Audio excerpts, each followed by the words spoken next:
Ever ponder why you feel distinct from the majority of people? Why, when everyone else is engrossed in the game, it can feel like you're standing just outside the throng, watching, sensing, and knowing.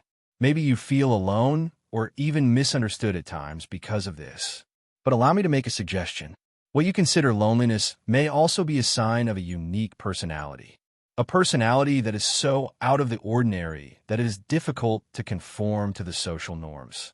And if you know how to recognize it, it could be a gift rather than a curse. We learn from the world to appreciate what is shared and easy to obtain. We celebrate the well-known, the recognizable, the group beat. However, occasionally someone shows up who doesn't follow that rhythm. Their nature takes them in a different direction, not because they're attempting to be rebellious. These people frequently have the impression that they are improvising in a play where everyone else is following the script. And something remarkable is revealed by this improvisation, by this incapacity to fully conform. It's possible that you have observed a sensitivity to the surroundings that others don't appear to have. A method of observing the subtle nuances, such as the glint of discomfort in someone's eyes or the tension concealed behind a grin, whereas most others only observe a happy exchange of words. The undercurrent is palpable. You may get extremely sympathetic as well as exhausted as a result, because you're doing more than simply living your life.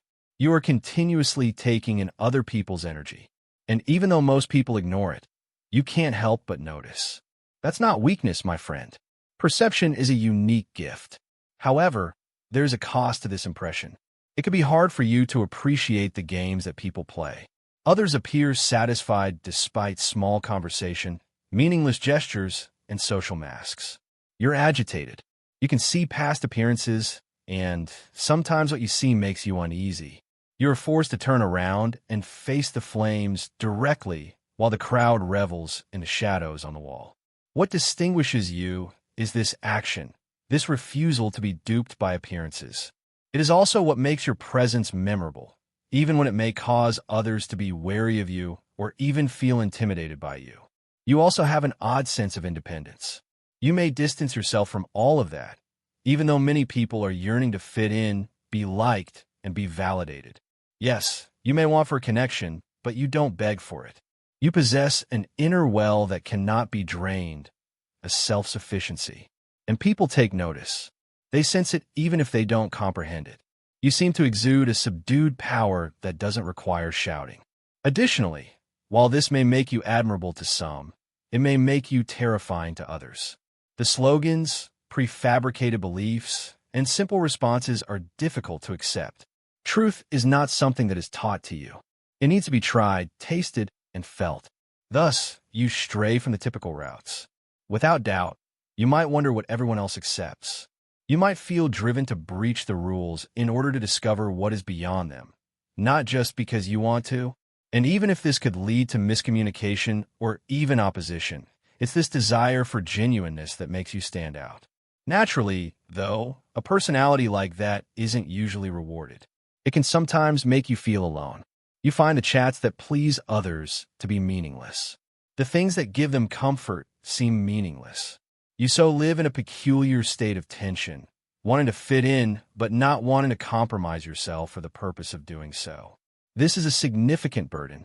However, the seed of liberation is contained within this very burden. You finally come to terms with the fact that you are not destined to fit in. Living from the core of who you are allows you to experience greater freedom. You also have a timeless quality. While others strive for fame, money, approval, and aspirations, you feel that the illusion is the race itself. You start to doubt the basic notion of succeeding. Before what? In which direction?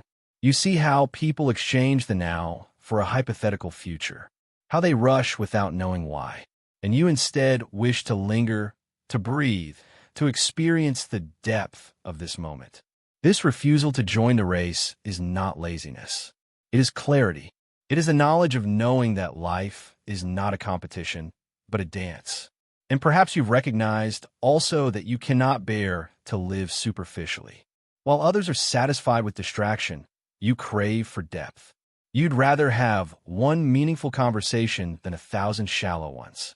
You'd rather sit in silence with someone who actually sees you than spend hours among people who don't.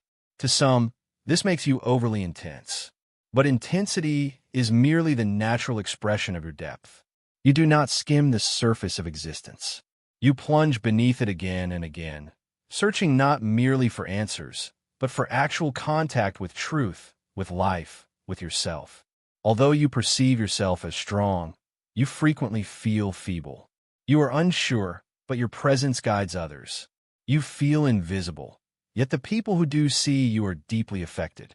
The essence of rarity lies in this paradox. Because you are deeply human, conscious of your imperfections, shadows, and wounds, and instead of covering them up with masks, you let them breathe. That's what makes you unique, not the fact that you are flawless. That is the kind of strength that the world desperately needs, but almost ever acknowledges, my buddy.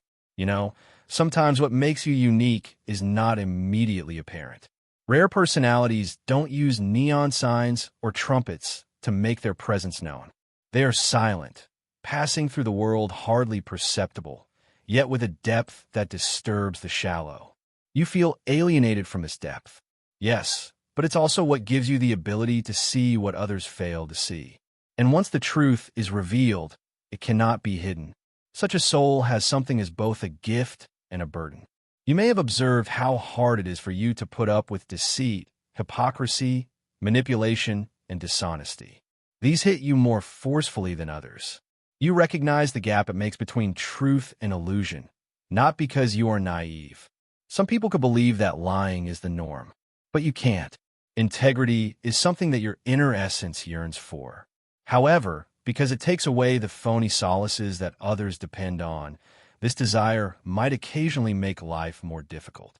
Additionally, it brings you into line with what is true, enduring, and unquestionably true. Even when people don't entirely understand you, they still have faith in you. They sense that you are grounded, steady, and unwilling to let pretend get to you. Others see a mirror of truth in you, even though you may feel like you are fumbling through life, doubtful and wondering. This explains why people open up to you, why friends ask for your advice, and why life seems to put you in situations where you need to be clear even when you don't want to be. This job appears to have chosen you even if you didn't ask for it. Being this way does not, of course, equate to comfort. Actually, it frequently promotes difficulty. People are uneasy with you just because of who you are, not because of what you do. What they might not want to see is reflected back to them by your presence. As a result, they may oppose you.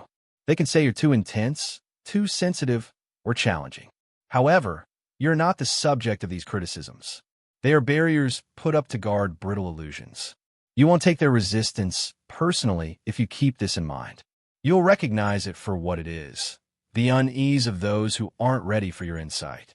You do not harden in spite of this, though. That's possibly your rarest attribute. You remain open even after being hurt by the world, misinterpreted, and possibly even deceived. You continue to feel and let life affect you. After experiencing enough suffering, most individuals shut down.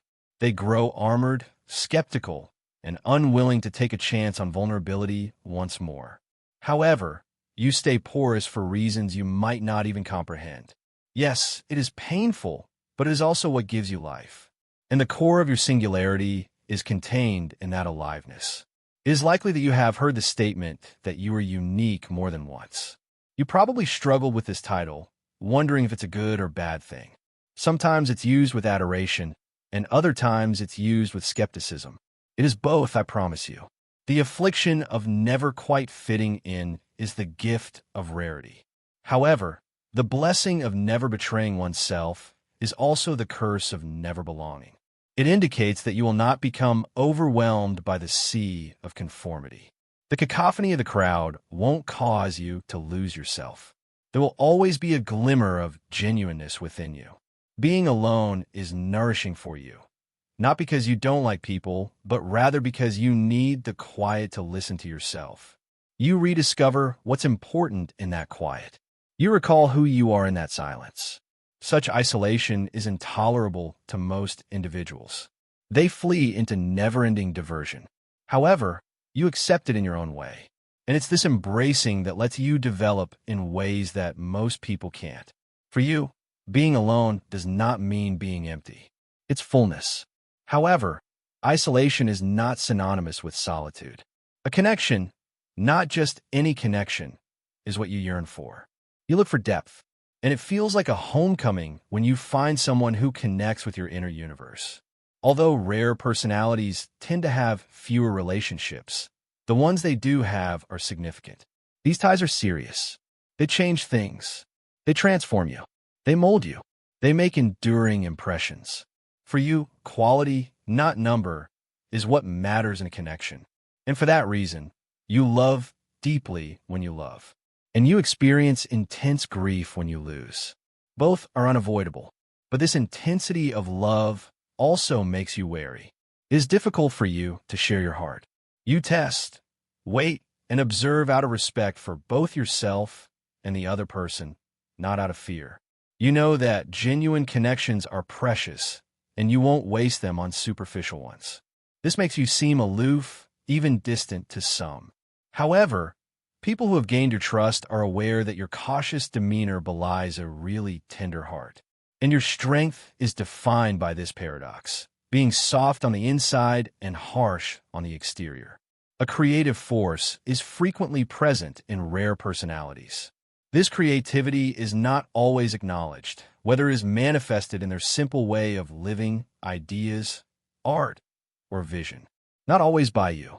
However, it is evident in the connections you notice that others overlook, in the way you see beauty in the mundane, in the way you challenge convention and consider other options. The act of creating something that others cannot yet see is the essence of creativity. And your own being is creative in this way. By living reality in a new way, you are influencing it. So, how do you handle this rarity? Because being rare is more than just being unique. It is to take ownership of your differences, must respect it, nurture it, and make prudent use of it.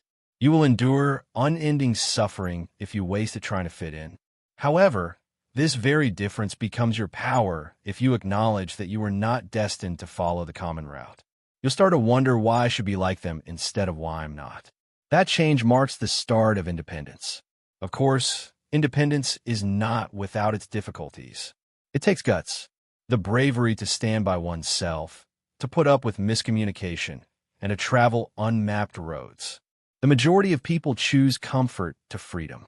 However, despite your rarity, you have always believed that solace devoid of reality is a prison. Therefore, you choose the more difficult path, one that requires you to have faith in yourself even when others do not. And even though it is more difficult and at times seems intolerable, it is also the path that leads to honesty, authenticity, and the kind of life that seems complete when viewed in retrospect. Ultimately, being unique does not equate to superiority. It has nothing to do with superiority. It's about staying loyal to who you are, even if it doesn't align with what society expects of you. It involves bearing the weight and the gift of sincerity, observation, depth, and sensitivity. And it's about gradually realizing that what at first seemed like a sense of loneliness is actually a connection to truth, life, and a mystery that lies beyond outward manifestations. You are unique not because you're superior to others, but rather because you have a stronger sense of reality. Therefore, don't give up if you feel different. Avoid trying to change who you are to fit in with the crowd. Don't hide your depth, numb your sensitivity, or stifle your honesty. They might not always be rewarded by the world. They might even be punished. However, it is the uncommon souls who change the trajectory of human history over a lengthy period of time. They remind us of what it means to be truly alive, reject the illusions, and see through the masks. And you might be one of them. Therefore, keep in mind that you are not flawed the next time you feel uncomfortable. You're not damaged. You are not common. Furthermore, rarity is never intended to fit in. It is intended to stand out by its sheer nature, not by coercion. Embrace this. Treasure it. Live it to the fullest. By doing this, you might find that your uniqueness, the same thing you used to dislike, becomes your greatest contribution to the world. Not just existing, but existing deeply, bravely, and authentically is the rarest thing of all. And you are here to accomplish just that, my friend.